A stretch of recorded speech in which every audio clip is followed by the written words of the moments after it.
Dining টেবিলে চুপচাপ নিজেদের ব্রেকফাস্ট সেরে নিচ্ছে রেজওয়ান পরিবার। সবাই খাবার খাচ্ছে, মনিরা নিহানের মা সার্ভ করছেন। ইসরা অনেকটা সাহস নিয়ে নিজের রুমের বাইরে পা রাখল। আজ সাহস না দেখালে জীবনের সবচেয়ে বড় ভুল করবে সে। ইসরাকে দেখে নিহানের মুখের কাছে নেয়া চামচ থেমে গেল। ইসরাকে প্রথম সেই খেয়াল করেছে, আর তারপর নিহানের মায়ের নজরে এলো। একটু অবাক হয়ে নিহানের মা বলল, তুমি এখানে? নিহানের মায়ের আওয়াজে সবাই খাওয়া বন্ধ করে তার দৃষ্টি অনুসরণ করে ইসরাকে দেখতে পেল। ইসরাকে দেখে বরাবরের মতোই সবার মাঝে বিরক্তি লক্ষ্য করা গেল। ইসরা কিছু না বলে চুপচাপ দাঁড়িয়ে রইল। নিহান বিরক্ত হয়ে বলল, সকাল সকাল তোমার ড্রামা দেখার জন্য এখানে কেউ বসেনি। তোমার কোনো কাজ না থাকলেও এখানে উপস্থিত প্রত্যেকটা মানুষের কাজ আছে, তাই কিছু প্রয়োজন হলে দ্রুত বলো, আর না হলে আমাদের সময় নষ্ট করো না, যাও এখান থেকে। নিহানের বাবা গম্ভীর গলায় বলল, নিহান, তোমার মা কথা বলছে তো, তুমি এর মধ্যে কথা বলো কেন? নিহান চুপ করে গেলে নিহানের মা ইসরাকে আবার একই প্রশ্ন করল। ইসরা নিচের দিকে তাকিয়ে বলল, আমার বাইরে কিছু কাজ আছে, তাই বাইরে যেতে হবে। আমিরা উপহাস করে বলল, তোমার আবার বাইরে কি কাজ? নিহানের বাবা আমিরাকে চুপ করতে বলে নিচে বলল, কি কাজ আছে বাইরে? মেডিকেল ভর্তি পরীক্ষার রেজাল্ট বের হয়েছে, ঢাকা মেডিকেল কলেজে চান্স পেয়েছি, অ্যাডমিশনের জন্য কিছু কাজ আছে। পড়াশোনার ব্যাপারে নিহানের বাবার মনে সবসময় একটা আলাদা জায়গা আছে। আমিরা ভালো স্টুডেন্ট, তার জন্য তিনি আমিরাকে তার পছন্দের জিনিস দিতে কার্পণ্য করেনি কখনো। নিহানও ভালো রেজাল্ট করার পর কিছু চাইলে তিনি আপ্রাণ চেষ্টা করতেন দেওয়ার। ইসরার রেজাল্ট শুনে বেশ ভালো লাগলো তার। গম্ভীর গলায় বলল, কার সাথে যাবে তুমি? ঢাকা মেডিকেল কলেজ আমাদের বাসা থেকে বেশ অনেকটাই দূরে। ইসরা একটু স্বস্তির নিঃশ্বাস ছেড়ে বলল, আমি একাই চলে যেতে পারবো, সমস্যা হবে না। আকরাম সাহেব একটু চিন্তা করে বললেন, নিহান, তোমার অফিস থেকে তো তোমাকে গাড়ি দেওয়া হয়েছে। নিহান ব্রু কুঁচকে বলল, হ্যাঁ, কিন্তু কেন? বাস স্টপে নামিয়ে দিয়ে যেও ইসরাকে, তারপর ও একা চলে যাবে, আর তুমি অফিস চলে যেও। ইসরা একটু অবাক হলো আকরাম রেজওয়ানের ব্যবহারে। এই প্রথম ইসরাকে এই মেয়ে না বলে নাম ধরে ডাকলো। ইসরার ভাবনার মাঝেই আকরাম খাওয়া শেষ করে বলল, আমার অফিসে একটু কাজ আছে, আগে যেতে হবে, আমি আসছি। আমিরার বাবা আমির রেজওয়ান বলে উঠল, দাঁড়াও ভাইয়া, আমারও যেতে হবে, আজ আমার গাড়ি আসবে না, তুমি একটু ড্রপ করে দিও। ঠিক আছে, তাড়াতাড়ি চল। আকরাম আর আমির বের হয়ে গেল। আমির আর তার মায়ের খাওয়া শেষ হয়ে গেলে তারাও নিজেদের রুমের দিকে চলে গেল, ইসরার দিকে একবার বাঁকা চোখে তাকিয়ে। নিহান রাগী চোখে নিজের প্লেটের দিকে তাকিয়ে আছে। রাগে ইচ্ছে করছে ইসরাকে মাথায় তুলে ছাড় দিতে। এই মেয়েকে তার পাশের সিটে বসিয়ে নিয়ে যেতে হবে ভাবতেই রাগ লাগছে। নিহানের মা নিহানের কাঁধে হাত রেখে বলল, কি হলো, খাওয়া শেষ করো। নিহান উঠে দাঁড়িয়ে বলল, রেডি হয়ে থাকতে বলো, আমি কারোর জন্য একদমই ওয়েট করতে পারবো না। নিহান দুপতাপ পা ফেলে নিজের রুমের দিকে এগোতে লাগলো। ইসরা সেদিকে তাকিয়ে মলিন হেসে নিজের রুমের দিকে এগোলে নিহানের মা বলল, কি বলেছ, শুনেছে তো? জি, শুনেছি, আমার কানে কোনো সমস্যা নেই। নিহানের মা ব্রু কুঁচকে তাকালে ইসরা তা উপেক্ষা করে নিজের রুমে চলে গেল। তার প্রয়োজন ছিল এই বাসা থেকে বাইরে যাওয়া, সেই অনুমতি পেয়েছে, আর কিছুর প্রয়োজন নেই তার। নিজের সময় মতো রেডি হয়ে বাসার বাইরে বের হয়ে এলো। মনিরা দেখলেও কিছু বলেনি, নিজের কাজ করেছে চুপচাপ। ইসরার জন্য বকা খাওয়ার পর সে ইসরার থেকে দূরত্ব বজায় রাখছে। বাড়ির সামনে রাস্তায় কিছুটা সময় দাঁড়িয়ে থাকতেই রিক্সা পেয়ে গেল আর উঠে সে পড়ল। নিহান রেডি হয়ে নিচে এসে মনিরাকে বলল, আন্টি, মেয়েটাকে আসতে বলো গিয়ে। ওই মাইয়া তো কখন বাইর হয়ে গেছে। নিহান অবাক হয়ে বলল, বের হয়ে গেছে মানে? বোরকা পরে একবারে হাত পা ডেকে বের হয়ে গেছে আগে। রাগে নিহানে সোয়াল শক্ত হয়ে গেল। যেখানে সে নিজে রাজি হয়েছে সেখানে এই মেয়ে তাকে উপেক্ষা করে চলে গেছে। নিহান ভেবে পাচ্ছে না মেয়েটার সাহস হলো কি করে তাকে এভাবে অপমান করার। রাগে ফুঁসতে ফুঁসতে নিহান অফিসের জন্য বের হয়ে গেল। গাড়িতে বসতে ড্রাইভার গাড়ি স্টার্ট দিল, আর সে ইসরাকে এর জন্য একটা শিক্ষা দেওয়ার চিন্তা করতে লাগলো। কলিং বেলের শব্দে হুর বিরক্তি নিয়ে একবার মেইন ডোরের দিকে তাকালো। গলা ফাটিয়ে মাকে ডেকে কোনো সাড়া পেল না। হুর জানে তার মা ইচ্ছে করে সাড়া দিচ্ছে না, কারণ তিনি হুরের উপর রেগে আছে মেডিকেল সায়েন্স না পাওয়ায়। হুর আশেপাশে তাকিয়ে কাজের মহিলাকে না দেখে নিজে উঠে এলো অলস ভঙ্গিতে। দরজা খুলে সামনের মানুষকে দেখে চিৎকার করে বলল, ইস্যু। হুরের চিৎকার শুনে ইশরা কানে হাত দিতে চোখ বন্ধ করে নিল। কিছু সময় পর পিটপিট করে তাকালো হুরের চিৎকার বন্ধ হয়েছে কিনা দেখার জন্য। ইশরার কিছু বুঝে ওঠার আগে হুর ঝাপটে জড়িয়ে ধরল ইশরাকে। কেমন আছিস বোন? আলহামদুলিল্লাহ, তুই কেমন আছিস? এতক্ষণ ভালো ছিলাম না, এখন তোকে দেখে একদম ভালো হয়ে গিয়েছি। চল ভেতরে চল। ইশরা ভেতরে যেতে যেতে বলল, তুই শুধু আমার চোখে দেখে সবসময় কি করে চিনে ফেলিস? হুর মুখ ভর্তি হাসি দিয়ে বলল, তোর মতো মায়াবী চোখ আমি এখনো কারো দেখিনি। তোর চোখ দুটো পদ্ম পুকুরের স্থির জলের মতো, শান্ত অথচ গভীর। ঈশা হুরের মাথায় থাপ্পড় মেরে বলল, সাহিত্যিক হতে হবে না, গিয়ে আমার জিনিসগুলো নিয়ে আয়। হুর সিরিয়াস হয়ে বলল, তুই নিজে বাসায় গিয়ে নিয়ে আসতে পারতি, তাহলে আমাকে দিয়ে কেন আনালি? ফুফিয়ে তোকে দেখতে পেতো একটু, মানুষটা কাঁদিয়ে বাসায় তোর জন্য, তুই কেন গেলি না? আছে কিছু কারণ, তবে এখনো সময় আসেনি তোর জানার। এখন গিয়ে জিনিসগুলো নিয়ে আয়। হুর নিজের রুমের দিকে চলে গেল। ইশরা হুরকে দিয়ে নিজের বাসা থেকে প্রয়োজনীয় সব কাগজপত্র আনিয়েছে। আপাতত নিজের বাসায় যাওয়ার কোনো ইচ্ছে ইশরার নেই। হুরের কাছে সেই কাগজপত্র নিতেই এসেছে ইশরা। বেশ অনেকটা সময় সোফায় বসে রইল। ইশরার মামি কিচেন থেকে উকি দিয়ে ইশরাকে দেখে ড্রয়িং রুমে এসে বলল, কেমন আছো ইশরা? ইশরা সোফায় বসেছিল, মামিকে দেখে উঠে দাঁড়িয়ে বলল, আলহামদুলিল্লাহ, আপনি কেমন আছেন? আল্লাহর রহমতে ভালোই থাকি সবসময়। তা ও বাড়িতে ঠিক আছো তো তুমি? পরের কথাটা ইশরার মামি একটু অন্যভাবে বলল। সেটা ইশরা বুঝতে পারলো, হাসি মুখে বলল, আমি ঠিক আছি।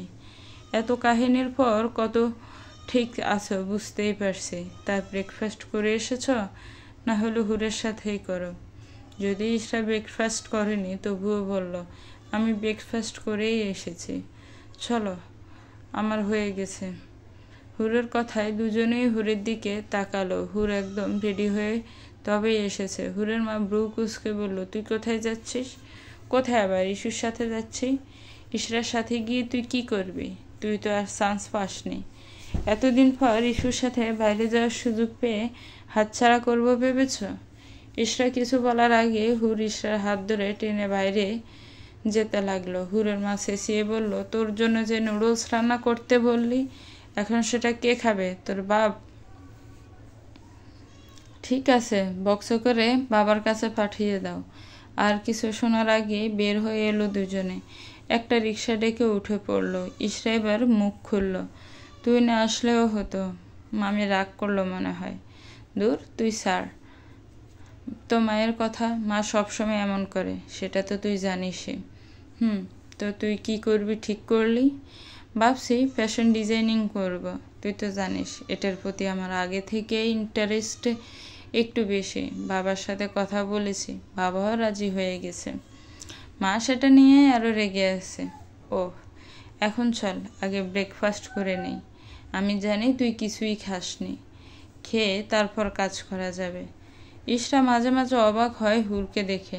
মেয়েটা তাকে যতটা বুঝে ততটা হয়তো আর কেউ বুঝে না। এতটা বুঝার পরও এত বড় একটা ভুল কি করে করলো ইশরা জানে না। যে দুজন মানুষ আজ ইশরার এই জীবনের জন্য দেয়, তারা দুজনেই ইশরাকে সবচেয়ে বেশি বুঝত। ইশরা হুরকে মাফ করে দিয়েছে, কারণ মেয়েটা প্রয়োজনের চেয়েও অনেকটা বেশি সহজ সরল। তাকে যে কেউ নিজের স্বার্থে ব্যবহার করতে পারবে, একটু ইমোশনাল কথা বলে। কিন্তু ইশরা নিজের বাবাকে মাফ করতে পারছে না, কারণ সে তো হুরের মতো নয়। সে তো একজন বুঝদার মানুষ। কি ভাবছিস বলতো? কখন থেকে নামতে বলছিস, শুনতে পাচ্ছিস না?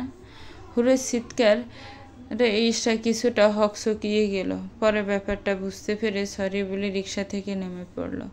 দুজনেই আগে খাওয়া দাওয়া করে তারপর কলেজের দিকে গেল। কাজ শেষ করতে 2টোর বেশি বেজে গেল, তবুও কমপ্লিট হয়নি, আবার আরেক দিন আসতে হবে। ইশরা যেমন ক্ষুধা সহ্য করতে পারে না, হুর আবার তার বিপরীত। ক্ষুধা পেলে তার হুঁশ উড়ে যায়। কলেজ থেকে বের হয়ে প্রায় পাগল হয়ে গেছে খাওয়ার জন্য। ইশরা বাসায় গিয়ে খাবে বলে অনেকটা পথ চলে এসেছে, কিন্তু শেষ রক্ষা হলো না। মাঝ রাস্তায় বাস থেকে নেমে বলল, খাওয়া পর্যন্ত আমি এখান থেকে এক পাও যেতে পারছি না। ইশরা আশেপাশে তাকিয়ে বলল, চল রাক্ষুসী, সামনের ওই রেস্টুরেন্টে যত পারিস খেয়ে নে, তারপর বাসায় যাব। হুর খুশি হয়ে বলল, তাড়াতাড়ি চল। হুর আগে আগে গেলে ইশরা পেছন থেকে বলল, পাগলি একটা। চেয়ারে বসে ইঁদুরের বাচ্চার মতো ছটফট করছে হুর। কখন খাবার আসবে? ইশরা গালায় হাত দিয়ে হুরকে দেখছে। তুই এত খাস, মোটা হোস না কেন বলতো? এত কোথায় খাই, শুধু খাবার টাইম হলে সহ্য করতে পারি না। খাওয়ার সময় তো পরিমাণ মতোই খাই। তা অবশ্য ভুল বলিসনি। খাবার চলে এলে হুর কোনো দিকে না তাকিয়ে খাওয়া শুরু করলো। ইশরা মুচকি হেসে তাকিয়ে আছে হুরের দিকে। হুরের প্রায় পেট ভরে এলে পানি খাওয়ার সময় খেয়াল করলো ইশরা এখনও তার দিকে তাকিয়ে আছে। এইভাবে আমার দিকে তাকিয়ে আছিস কেন? আমার পেট খারাপ করবে তো। তুই নিজেরটা খা না বোন। ইশরা হুরের মাথায় গাঁটটি মেরে এক চামচ খাবার মুখে দিতে গিয়ে থেমে গেল সামনে বসা মানুষটাকে দেখে। তার ঠিক সামনের টেবিলে নিহান বসে আছে, আর নিহানের সামনে এক সুন্দরী মেয়ে।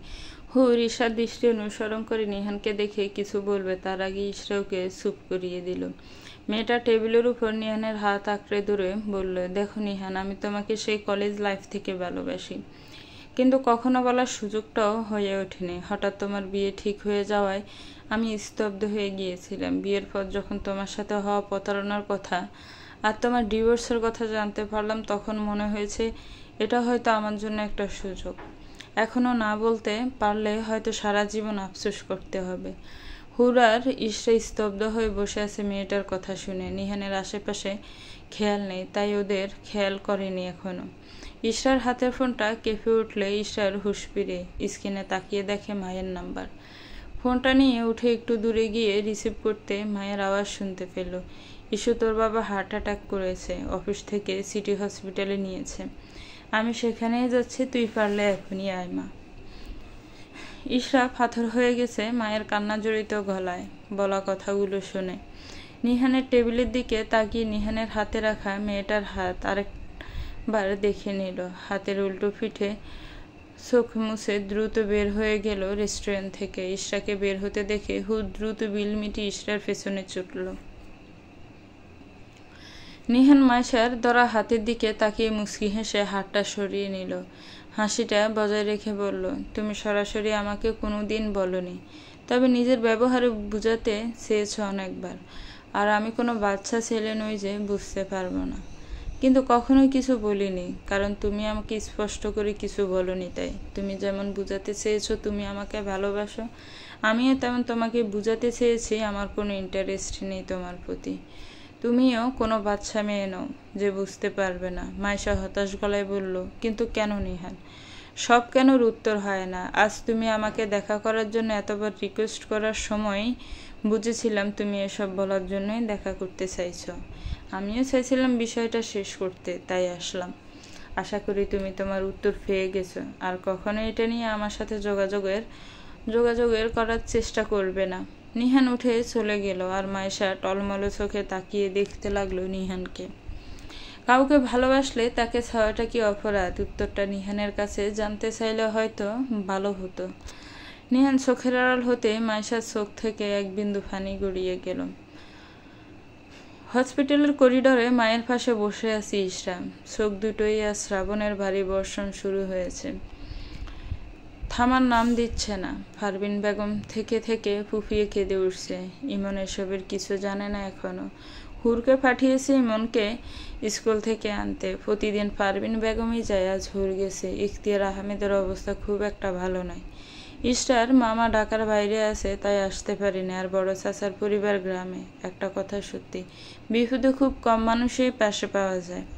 ডক্টর বাইরে আসলে ইশরার তার মা দৌড়ে তার সামনে গিয়ে দাঁড়ালো। ইশরা অস্থির গলায় বলল, ডক্টর, আমার বাবা কেমন আছে? এবারের মতো বেঁচে গেছে, কোনো ক্ষতি হয়নি সময় মতো হসপিটালে আনার কারণে।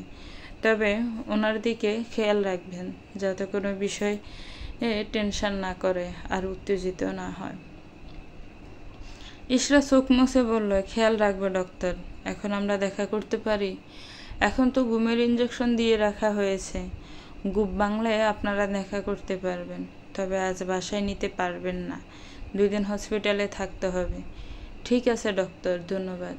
ইটস ওকে, এটা আমাদের কাজ। মুচকি হাসি উপহার দিয়ে ডক্টর চলে গেল। ইশরা পাশে চেয়ারে বসে পড়ল।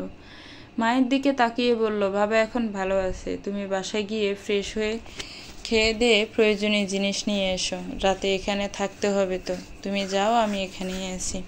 ইমনকে আজ হুরের কাছে নিয়ে রাখতে বলে দিব আমি। পারভিন বেগম আর কথা বাড়ালেন না। মেয়ের কথা মতো বাড়িতে চলে গেলেন। ইশরা চেয়ারে বসে রইল ক্লান্ত ভঙ্গিতে। নিজের জীবনের নাটকীয়তা দেখে সে ক্লান্ত। সব কেমন এলোমেলো লাগছে। ইশরা জানে এটা তার জন্য উচিত নয়, তবুও রেস্টুরেন্টে নিহানের হাতে মেয়েটার হাত দেখে তার অদ্ভুতভাবে কষ্ট হয়েছে। না চাইতেও বুক ছিঁড়ে কান্না এসেছে। সে একই মুহূর্তে আবার নিজের বাবার জীবনের আশঙ্কার মতো খবর তাকে হাজারটা টুকরো করে দিয়েছে। ইশরা থাই গ্লাসের বাইরে খোলা আকাশের দিকে তাকিয়ে বলল, আমার জীবনে আর কত নাটকীয়তা বাকি আছে খোদা, আর কত।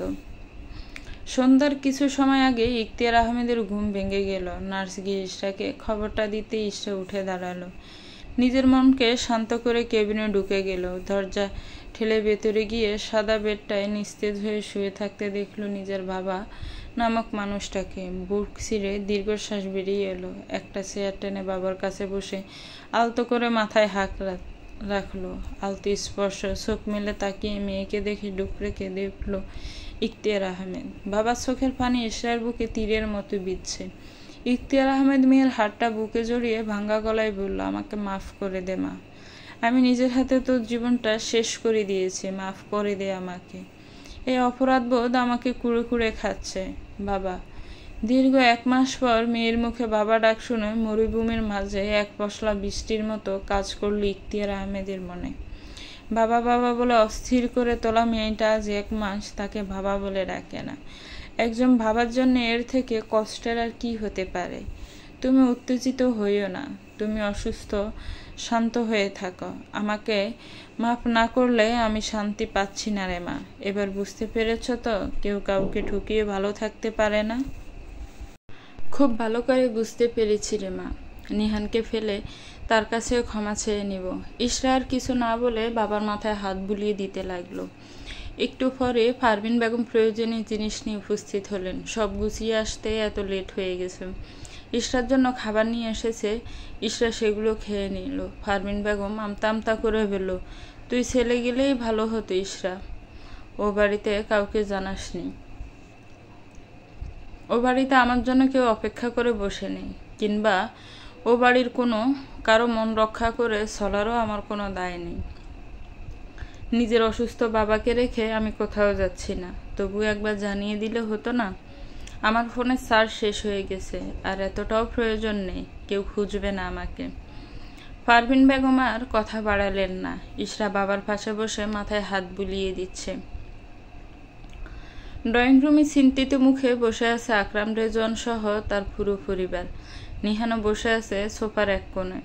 এত রাত হয়ে গেছে, ইশরা এখনো বাসায় ফেরেনি। এটাই সবার চিন্তার বিষয়।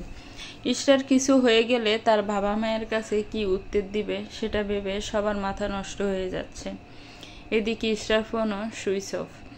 বলছে সন্ধ্যা থেকে। নিহান বিরক্ত হয়ে বলল, বাবা আমি তোমাকে বারবার বলছি ওই মেয়ে নিজের বাবার বাড়ি গেছে। তুমি ফোন দিয়ে জিজ্ঞেস করো, আমার কথা মিলে যাবে। আকরাম চিন্তিত গলায় বলল, আর যদি না গিয়ে থাকে, আজ তারা জানতে চায় তাদের মেয়ে কোথায়, তখন কি বলবো? এভাবে হাত গুটিয়ে বসে থেকেও তো কোনো লাভ নেই। সেখানে না গিয়ে থাকলে আমাদের পুলিশের কাছে যেতে হবে। তোমার কথা বলতে অসুবিধা হলে আমাকে নাম্বার দাও, আমি জিজ্ঞেস করছি। আকরাম সাহেব কিছু একটা ভেবে নিহানের দিকে নিজের ফোন এগিয়ে দিল। নিহান ইশরার বাবার নাম্বারে কল দিল, কিন্তু সুইচ অফ বলছে। এরপর ইশরার মায়ের নাম্বারে কল দিল। পারভিন বেগম ওয়াশরুমে গেছে, তাই ফোনটা ইশরা রিসিভ করে হ্যালো বলতে নিহান ইশরার গলা চিনতে পারল।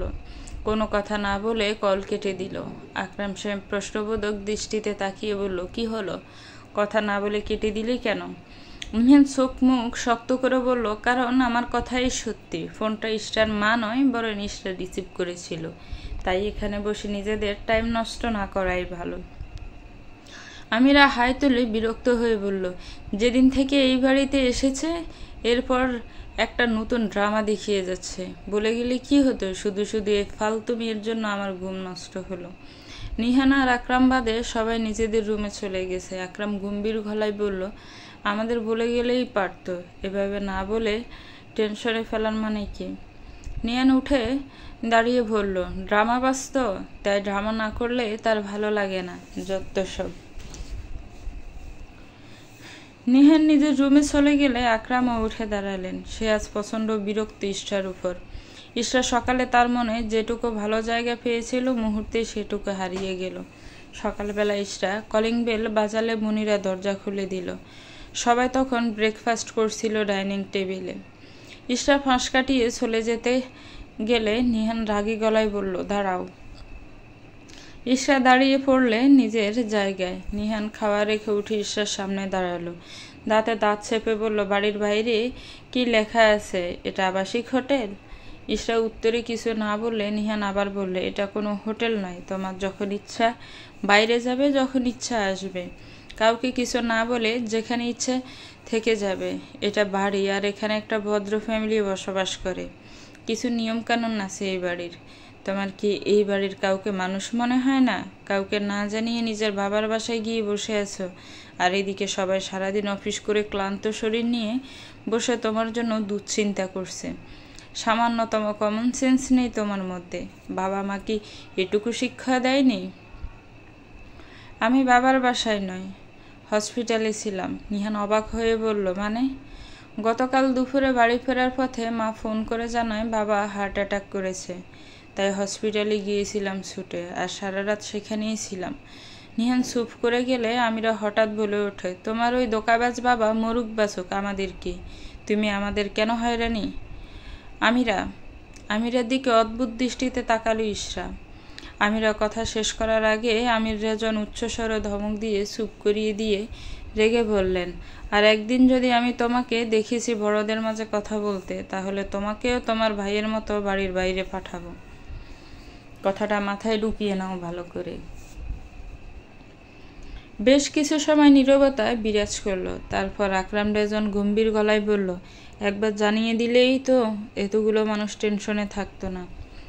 বাবার অবস্থা খারাপ ছিল, তাই আপনাদের জানানোর কথা মাথায় আসেনি। যখন বাবা একটু ঠিক হয়েছে তখন ফোন বন্ধ হয়ে গিয়েছিল চার্জ শেষ হয়ে। তোমার মায়ের ফোন থেকে বলতে পারতে। আসলে আমি বুঝতে পারিনি আমাকে নিয়ে এ বাড়ির কারো কোনো সমস্যা হতে পারে, তাই আর এতটা গুরুত্ব দেইনি। নিহান রেগে বলল, দেখেছো বাবা কেমন? নিহানকে চুপ করতে ইশারা করলো আকরামা আর বলল, তুমি এই বাড়িতে যতদিন আছো ততদিন আমার দায়িত্ব। এরপর থেকে কোনো সমস্যা হলে আগে বাড়িতে জানাবে, এখন নিজের রুমে যাও। ইশরা কথা না বাড়িয়ে রুমে চলে গেল। ক্লান্তিতে শরীরটা আর চলছে না এখন। সারা রাত ঘুমাতে পারেনি হসপিটালে। ইশরা ভাবছে মাত্র একটা দিন হসপিটালে থেকে তার এমন বেহাল অবস্থা, তাহলে ডক্টর কিভাবে হবে? আজগুবি চিন্তা ভাবনা বাদ দিয়ে লম্বা একটা শাওয়ার নিয়ে বের হলো। বেডের সাইড টেবিলে সকালের ব্রেকফাস্ট দেখতে পেল।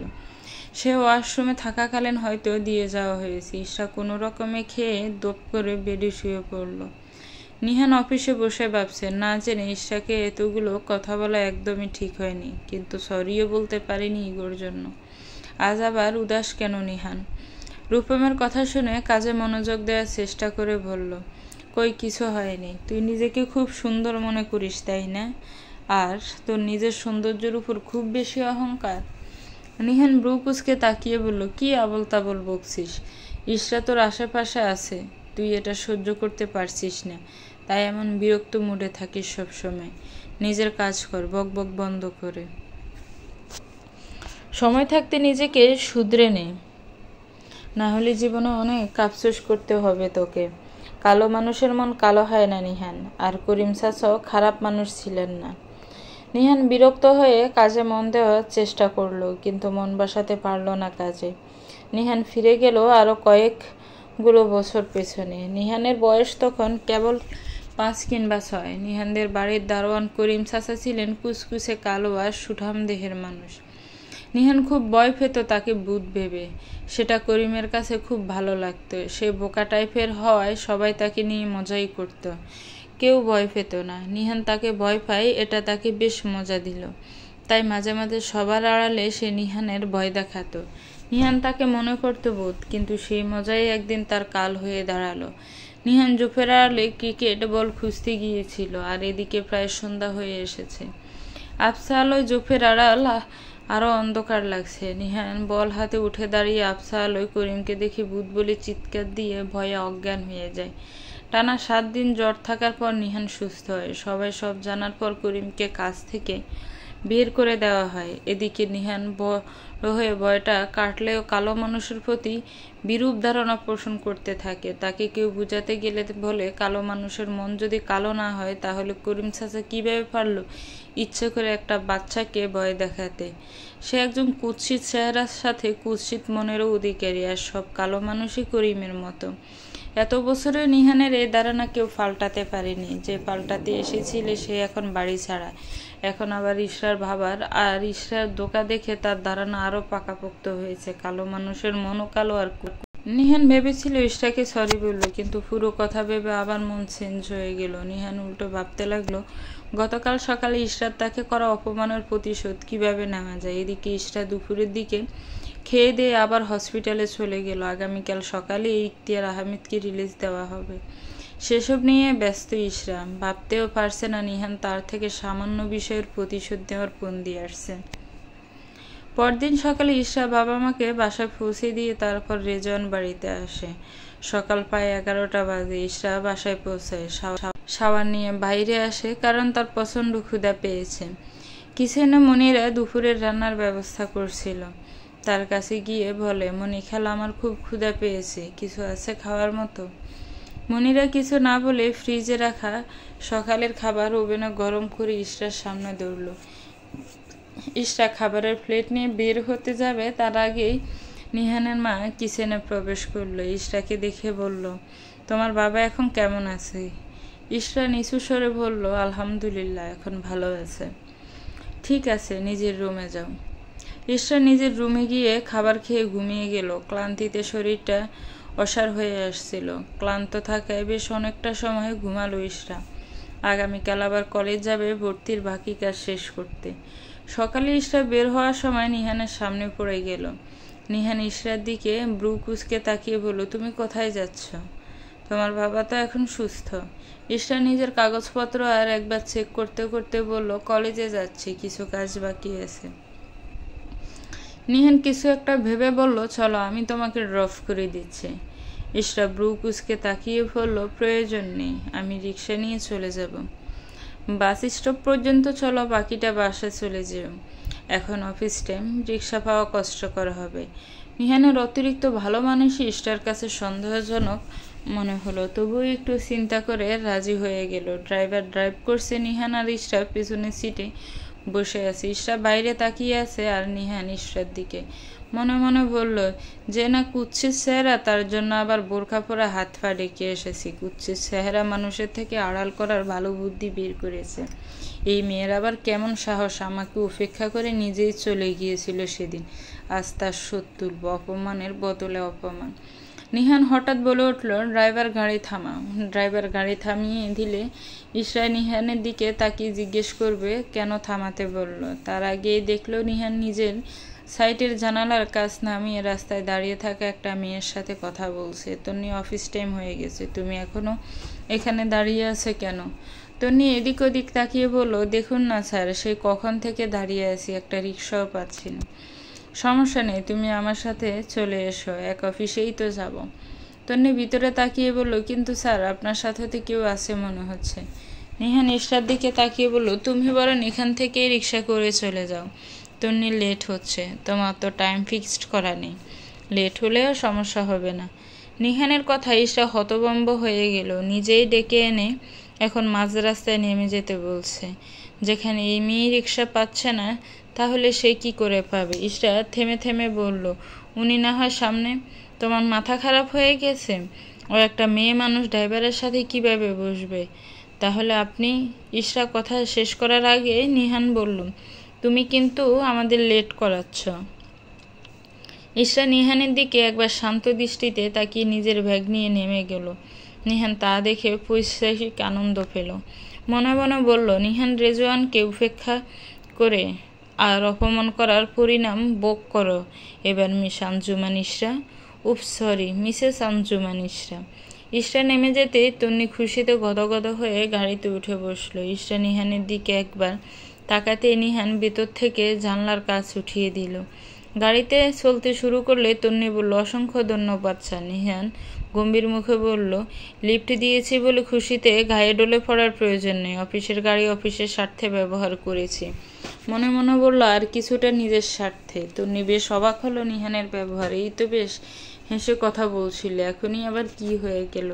তন্নি এই বিষয়ে মাথা না গামিয়ে গাড়ির বাইরেই দৃষ্টি রাখলো। নিহান কিভাবে ইশরাকে শাস্তিটা দেবে সেটাই ভাবছিল। আর এমন সময় তন্নি তার সামনে আসাটা যেন মেঘনা চাইতেই বৃষ্টির মতো কাজ করেছে।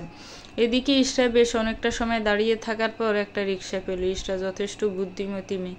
নিহানের এত ভালো মানুষই করে গাড়িতে নিয়ে আসার মাঝ রাস্তায় নামিয়ে দেওয়ার কারণ বিশ্লেষণের সেদিনের কথা মনে পড়ে গেল। ইশরার বুঝতে বাকি রইল না নিহান ইচ্ছে করেই এমনটা করেছে। নিজেকে বকতে লাগলে কেন উঠতে গেল নিহানের গাড়িতে। নিজের উপর বিরক্তির মাঝে ইশরা বাস স্টপে পৌঁছে গেল। এখন আবার বাসের জন্য কতক্ষণ অপেক্ষা করতে হবে কে জানে। দেখতে দেখতে সময়গুলো খুব তাড়াতাড়ি চলে গেল। আর মাত্র হাতে গোনা কয়েকটা দিন বাকি আছে। ইশরা নিজের পড়াশোনা নিয়ে পার করেছে এই লম্বা সময়টা। মাঝে মাঝে এই বাড়ির মানুষের তিক্ত কথাগুলো তাকে আগাতে আগাতে ক্ষত বিক্ষত করে দিত। তবু মুখ বুজে সব সহ্য করত, কারণ অন্যায়টা তার বাবার ছিল। ইশরা চাইলেও সেটা অস্বীকার করতে পারবে না। নিহানের বিরক্তি ইশরার উপর দিন দিন যেন বেড়ে পাহাড় সমান হয়েছে। ইশরা সহজে নিহানের সামনে যায় না, কিন্তু ভুল করেও যদি নিহানের সামনে চলে যায় তাহলে হাজার অপমান করতে নিহান ভুলে না। আজ পুরো রেজওয়ান পরিবার কোনো আত্মীয় বাড়ি যাবে বিয়ে খেতে। মনিরা কয়েকদিন হলো ছুটিতে গেছে। এখন একা বাড়িতে ইশরাকে কিভাবে রেখে যাবে বুঝতে পারছে না। আর ইশরাকে সাথে নিয়ে যাওয়া তাদের পক্ষে এক প্রকার অসম্ভব। আমিরা সোফায় বসে ব্রু কুচকে বলল, ওই মেয়েকে বাড়িতে একা রেখে যাবে? যদি আমাদের দামি জিনিসপত্র নিয়ে পালিয়ে যায়? ইশরা ড্রয়িং রুমের এক কোণে দাঁড়িয়েছিল। আমিরার কথা শুনে বিস্ফোরিত চোখে তাকালো। আর কত অপমান সহ্য করতে হবে ইশরার জানা নেই। সে নিজের বাবার বাড়ি চলে যেত, কিন্তু সেখানে তার সব ফুপিরে এসেছে। তারা আগে থেকেই ইশরাকে পছন্দ করে না। এখন যদি ইশরা বাড়ি যায় তাহলে তার বাঁচা মুশকিল করে তুলবে এরা। ইশরা চাইছে না তারা থাকতে এই বাড়িতে যেতে, তাই বলে তাকে চোরের অপবাদও সহ্য করতে হবে। ইশরার সারা শরীরের রক্ত যেন হিম হয়ে আসছে। আকরাম রাজান গম্ভীর গলায় বলল, আমিরা তুমি সবসময় বেশি কথা বলো, নিজেকে একটু শুধরানোর চেষ্টা করো, না হলে এই অভ্যাসটাই একদিন তোমার কাল হবে। কথাটা শুনে আমিরা মুখ কালো করে ফেললো। ইশরার দিকে তাকিয়ে রাগে ফুঁসতে লাগলো। এই পর্যন্ত আমিরা তার বাবার বড় আব্বুর কাছে কম কথা শুনিনি ইশরার জন্য। হঠাৎ নিহান বলে উঠল, আমিরা ভুল কি বলেছে? নিউজ পেপারে এমন অনেক ঘটনা দেখা যায় আজকাল। ইশরা অপমানে চোখ বন্ধ করে ফেললো। চোখের কোণে নোনা জলের অশ্রু স্রোতধারা। মনে মনে হিসাব করতে লাগলে এ বাড়ি গেলে কি এর থেকেও বেশি অপমানিত হতো তাকে। ইশরার হিসাব নিকাশের মাঝে আকরাম গম্ভীর গলায় বলল, তোমরা একটু চুপ করবে সবাই? আর আওয়াজে ড্রয়িং রুম গুনগুন আওয়াজ থেমে গেলে সে ইশরার দিকে তাকিয়ে বলল, ইশরা তুমি একা থাকতে পারবে এই বাড়িতে? ইশরা কোনো রকম মাথা নাড়িয়ে সম্মতি জানালো। ও যেহেতু থাকতে পারবে তাহলে আমাদের সমস্যা কোথায়? সকাল সকাল সবার মতো রেডি হয়ে যাও। ড্রয়িং রুমের মিটিং শেষ হলে আমিরা ইশরার দিকে তাকিয়ে দৃষ্টি নিক্ষেপ করে চলে গেল। ইশরা নিজের রুমে গিয়ে দরজা বন্ধ করে দিল। দরজার সামনে ফ্লোরে বসে পড়ে নিঃশব্দে কাঁদতে লাগলো। জীবনের এই 2 মাস ইশরা চাইলেও কখনো ভুলতে পারবে না। জীবনের এত অপমান আর কখনো হয়তো হয়নি। এই বাড়িতে যতটা হয়েছে। ইশরা উঠে ক্যালেন্ডারের পাতায় হিসেব করতে লাগলো আর কতদিন বাকি আছে। লাল কালিতে গোলমাল করা তারিখটার কাছে যেতে আর মাত্র 5টা দিন বাকি আছে। তারপর হয়তো এই অপমান থেকে কিছুটা পরিত্রাণ পাবে সে। ইশরা সকালে রুম থেকে বের হয়নি। সবাই রেডি হয়ে ড্রয়িং রুমে কথা বলছে, আর যারা বাকি আছে হয়তো তাদের জন্য অপেক্ষা করছে। বাইরের শোরগোল ধীরে ধীরে বন্ধ হয়ে গেল। ইশরা বুঝতে পারলো সবাই চলে গেছে। হঠাৎ করে ঈশ্বর ভয় করতে শুরু করলো। এই বাড়িতে শুধু সে একা, আর একটা মানুষে নেই। গা ছমছমে মনে হচ্ছে পুরো বাড়ি। পরক্ষণে আবার ভাবলো, এই পৃথিবীতে যার কোনো প্রয়োজনই নেই তার নিজের জীবন নিয়ে ভয় পাওয়ার মনেই হয় না। নিহানরা সেখানেও দুদিন থাকবে। ঈশা একবার নিজেকে সাহস দিচ্ছে তো আবার ভয়ে কুঁকড়ে যাচ্ছে। দুপুরের দিকের জন্য নিজের জন্য কিছু রান্না করে খেয়ে নিল। তারপর রান্নার হাত খুব বেশি ভালো না হলেও চায়। রাতেও দুপুরের খাবার গরম করে খেয়ে নিল। ভয়ে ভয়ে ঈশার দুদিন কেটে গেল। কেউ একটা কল করে ঈশার খবরও নেয়নি দুদিনে। তবে এই দুদিন ঈশার খুব একটা খারাপ যায়নি। যখন ইচ্ছা বাড়ির যেখানে সেখানে যেতে পেরেছে, তার জন্য কারো কথা শুনতে হয়নি। যখন ইচ্ছা ছাদে বসে থেকেছে। মোটামুটি পুরো বাড়ি ভালো করে দেখে নিয়েছে দুদিনে, যেটা গত 2 মাসেও পারেনি। একটা রুমের সামনে লেখা নিশান। নিশান নামে এ বাড়িতে ঈশা কাউকে পায়নি। পরে চিন্তা করে বুঝতে পারলো এটা আমিরার ভাইয়ের রুম। ঈশার কৌতূহল হলো, নিশানকে দিয়ে 2 মাসে দুটো কথাও শুনিনি এ বাড়ির ছেলে, অথচ কেউ তাকে নিয়ে কোনো কথা বলে না। 2 মাসে তাকে দেখেনি ঈশা। কোথায় আছে সে হাজার ভেবেও কোনো উত্তর পায়নি, তাই মাথা থেকে ঝেড়ে ফেলেছে। এ বাড়ির কিছু নিয়ে সে আর ভাবতে চায় না।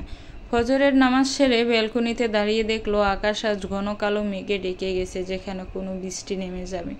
ঈশা আজ মুক্ত পাখি, কেউ নেই তাকে কিছু বলার বা তার কাজে বাধা দেওয়ার। ঈশা দৌড়ে ছাদে চলে গেল। আর সে বৃষ্টিতে ভিজবে নিজের ইচ্ছে মতন। কেউ তাকে বাধা দিতে পারবে না। নিহানরা আসতে আজ বিকেল হয়ে যাবে। সে পর্যন্ত ঈশার স্বাধীনতা। ঈশা ছাদে গিয়ে দাঁড়ানো 2 মিনিটের মধ্যে সূর্য ওঠার পরিবর্তে চারপাশ আরও অন্ধকার হয়ে ঝুম বৃষ্টি নেমে এলো পৃথিবীর বুকে। ঈশা দুহাত দুদিকে মেলে মুক্ত পাখির মতো ভিজতে লাগলো। বৃষ্টির পানিতে গায়ের জামা ভিজে গায়ের সাথে লেপটে গেছে। ভেজা শরীর দেখিয়ে হাত করার চেষ্টা করছো। কথাটা ঈশার কানে গেলে কান গরম হয়ে উঠল ঘৃণায়।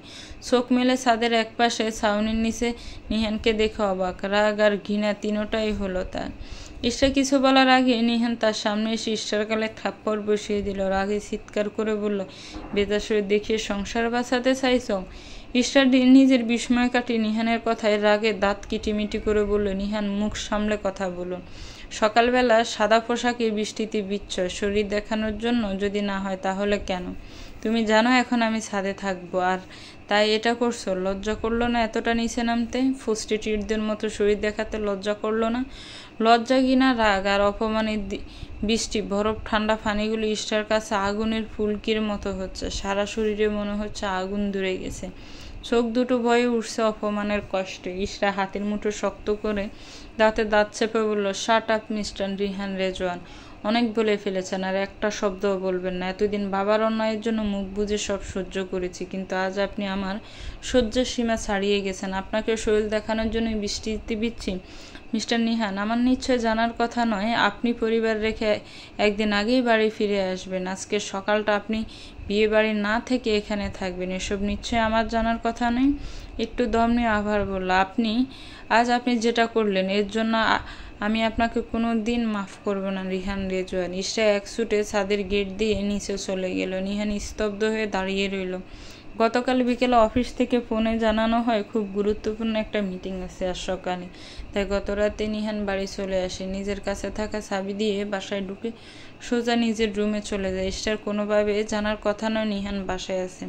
অলসতার জন্য আজ মসজিদে না গিয়ে বাসায় ফজরের নামাজ আদায় করে ফেলেছে, আর স্বভাবতেই ছাদে এসেছে। ঈশা ছাদে এসে কোনো দিকে না তাকিয়ে ভিজতে শুরু করে দেয়, আর হঠাৎই ঈশার দিকে তাকিয়ে নিহানের চোখ আটকে যায়। সাদা পোশাকে শুভ্র একটা মেয়ে দাঁড়িয়ে আছে তার সামনে। বৃষ্টির ফোঁটাগুলো ঈশার চিবুক বেয়ে নামতে দেখে একটা ডোক গিলে নেয় নিহান। চোখ যায় বৃষ্টির ফোঁটায় কাঁপতে থাকা চোখের পাতার দিকে। নিহান যেন অন্য কোনো জগতে হারিয়ে গিয়েছিল কিছু মুহূর্তের জন্য। যখন হুঁশ ফিরে নিজের উপর প্রচণ্ড রাগ হয় ঈশাকে দেখে মুগ্ধ হওয়ার জন্য, আর সেই রাগটাই ঈশার উপর ঝেড়েছে নিহান। কিন্তু নিহানের মনে হচ্ছে সে অনেক বেশি বলে ফেলেছে। একটা মেয়েকে প্রস্টিটিউটের সাথে তুলনা করার মতো বড় অপমান হয়তো আর কিছু হয় না। নিহান বেজাগালে পেছনের চেয়ারে বসে গিয়ে পড়ল। ছাদের এই জায়গাটা টিনের একটা ছাউনির তলা, আর সেখানে কিছু বসার চেয়ার। বাইরে ঝুম বৃষ্টি হচ্ছে, আর তার ভিতরে বইছে অপরাধ বোধের জ্বর। ঈশা দৌড়ে এসে ওয়াশরুমে ঢুকে গেলে শাওয়ার ছেড়ে চিৎকার করে কাঁদতে লাগলো। ঈশার চিৎকার ওয়াশরুমের প্রতিটা দেয়ালে ধাক্কা খেয়ে প্রতিধ্বনিত হচ্ছে।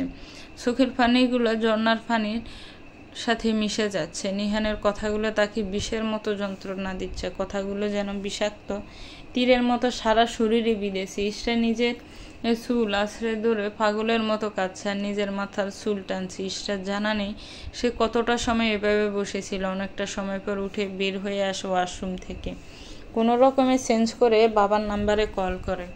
ইখতিয়ার আহমেদ মেয়ের কল দেখে খুশি হয়ে রিসিভ করে বলল, হ্যাঁ মা বল, কেমন আছিস তুই? ইশরা বাবার গলা শুনে শুধু বাবা শব্দটা উচ্চারণ করে ডুকরে কেঁদে ওঠে, কোনোভাবেই নিজের কান্না আটকাতে পারছে না। মেয়ের কান্না শুনে ইখতিয়ার আহমেদের বুক কেঁপে ওঠে। ব্যস্ত গলায় বারবার জিজ্ঞেস করে কি হয়েছে, কিন্তু ইশরা কিছু বলতে পারছে না, শুধু কেঁদে যাচ্ছে।